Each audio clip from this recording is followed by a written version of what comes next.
How can one man shoulder the weight of an empire on the brink of collapse, face devastating plagues, barbarian invasions, and still find the clarity to govern? Marcus Aurelius, the last of the 5 good emperors, had a secret, a set of principles that kept him steady in the face of chaos. But was Stoicism enough to save him during his darkest moments? Rome, the center of the world, was in crisis. During Marcus Aurelius's reign, the empire faced one of the worst pandemics in its history, the Antonine Plague, and fierce battles on its borders. Many would have crumbled under such immense pressure, but Marcus Aurelius found strength where others might have surrendered, in Stoic philosophy. Yet, his journey was not without sacrifice. As he led armies and consoled his people, he also waged an internal battle against doubts and fears that threatened to consume him. Imagine ruling an empire at the height of despair, knowing that every decision you make could mean the salvation or downfall of millions. Marcus Aurelius was not just an emperor. He was a man struggling to balance reason, compassion, and authority amid chaos. How did he remain resilient while carrying the weight of the world? The answer teaches us that even the strongest leaders face moments of vulnerability, and that true power lies within the mind and spirit. But what exactly did Marcus Aurelius find in Stoicism that helped him endure where others failed? How did this philosophy guide his decisions during times of plague and war? And did he truly live by his own principles when the pressure became unbearable? These questions unveil the silent struggle of a leader who, though immortalized as the philosopher-king, was as human as the rest of us. In today's video, we'll explore how Stoicism shaped Marcus Aurelius and his responses to the most devastating crises of his life and reign. Discover how his writings in Meditations provide a window into his mind, revealing Stoic strategies that continue to inspire leaders in times of adversity.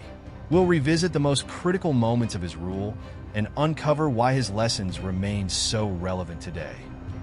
If you're eager to learn how ancient wisdom can be applied to modern crises and uncover the enduring legacy of Marcus Aurelius, subscribe to the channel and leave a like.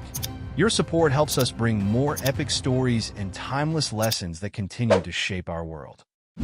When imagining a Roman emperor, the image that often comes to mind is one of power, confidence, and unquestionable authority.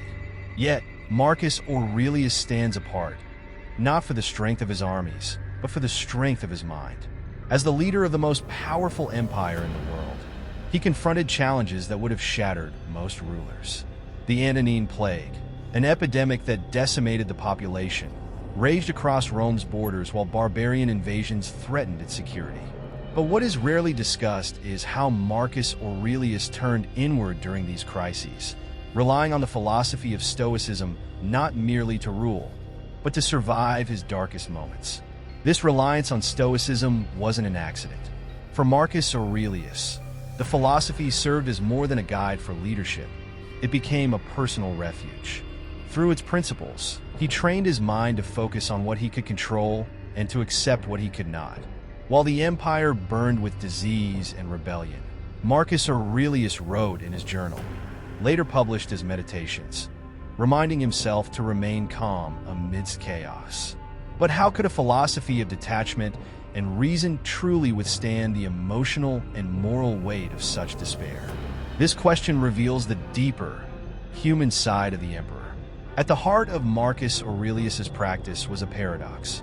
While Stoicism demanded emotional detachment, his responsibilities as a ruler required empathy and compassion.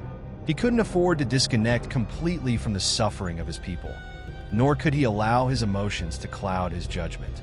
Balancing this contradiction was his greatest test. His writings show a man walking a tightrope between vulnerability and strength, using Stoicism as his balancing pole. How often did he teeter, and what kept him steady? These are the moments where Stoicism's practical limits are truly tested. As we look deeper into Marcus Aurelius's life, another contradiction becomes evident. While he promoted rationality and discipline, his reign was marked by immense personal loss.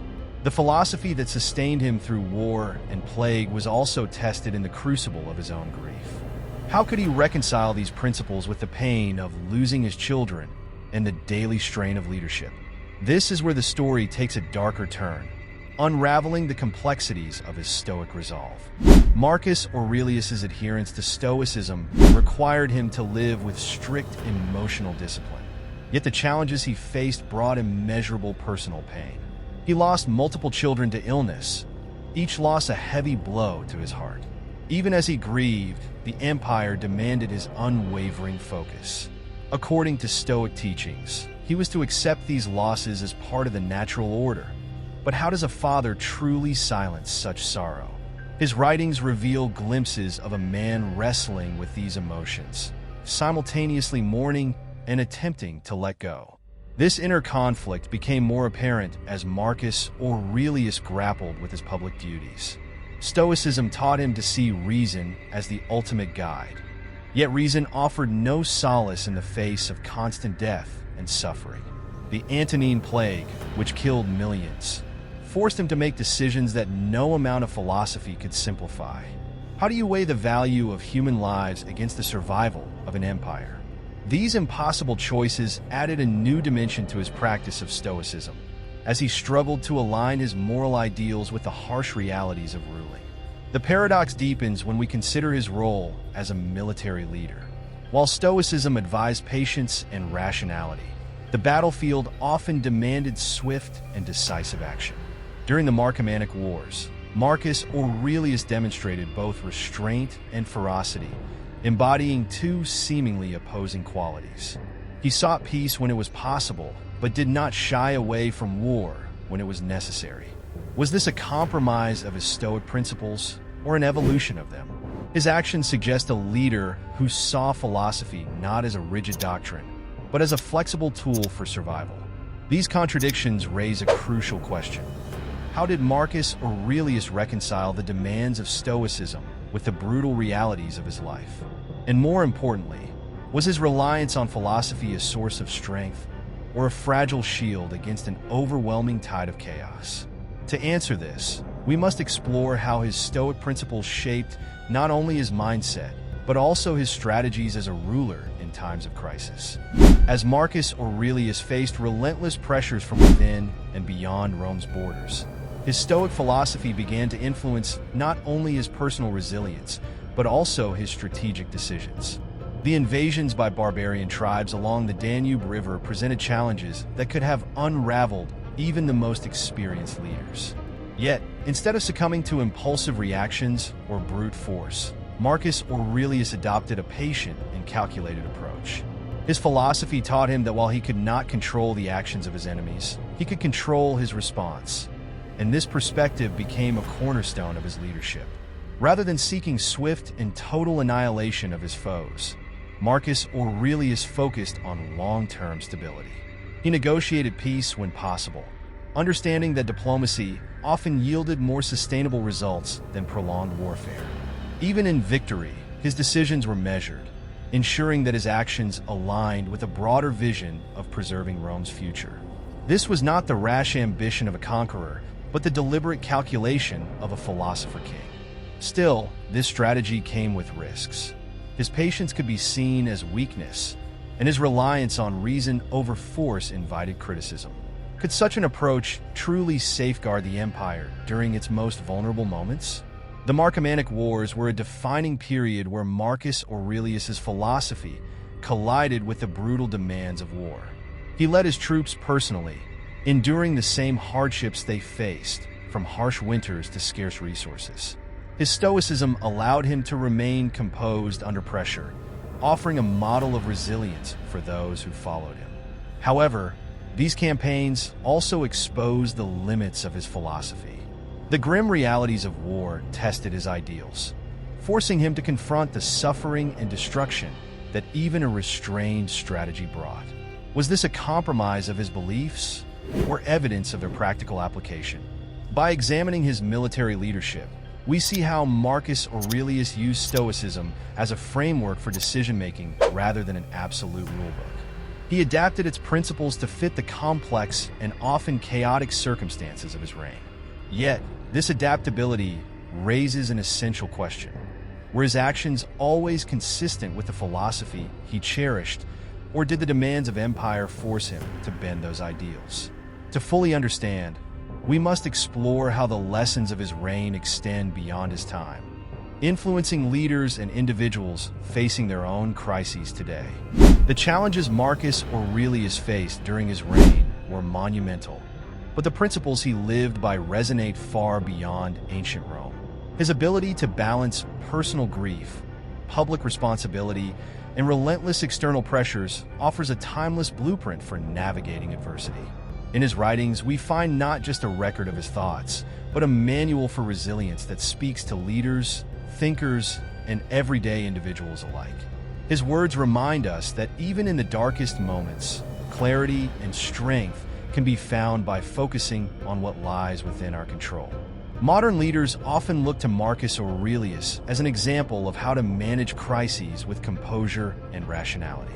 His emphasis on patience and calculated action provides a stark contrast to the impulsive, reactionary decision-making that can dominate in times of stress.